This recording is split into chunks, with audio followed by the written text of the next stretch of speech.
new witness video has emerged in the Ferguson shooting. This happened in the U.S. state of Missouri. A mobile phone video shows two witness reactions just after a police officer shot the unarmed African-American last month in Ferguson. CCTV's Callebs has been following this story, and he's here now live in our studio with the latest on this. Sean.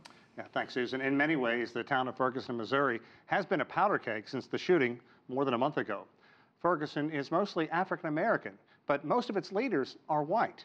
There have long been allegations of racial profiling by the city's police, and this latest video is only further fanning the flames of a very tense situation. It's difficult to convey just how important this cell phone video could be in the Missouri shooting of an unarmed black teen by a white police officer. You can see hands raised.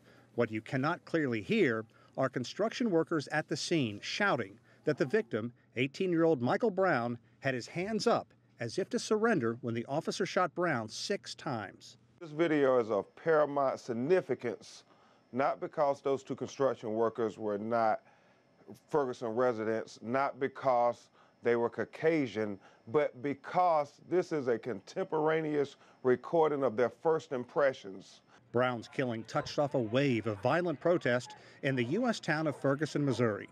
Police officer Darren Wilson has maintained that he shot Brown while the suspect tried to grab his handgun. But the attorney for Brown's family says the video seems to bolster many eyewitness statements that Brown had his hands up and wasn't confrontational.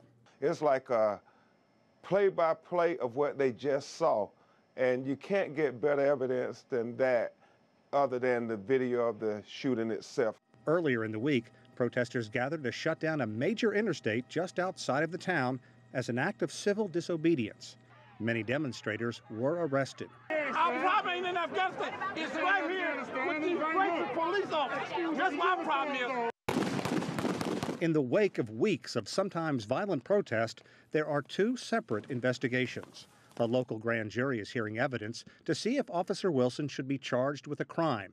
Also, the U.S. federal government has launched a civil rights inquiry. Many are highly critical of the way local police handled the demonstrations.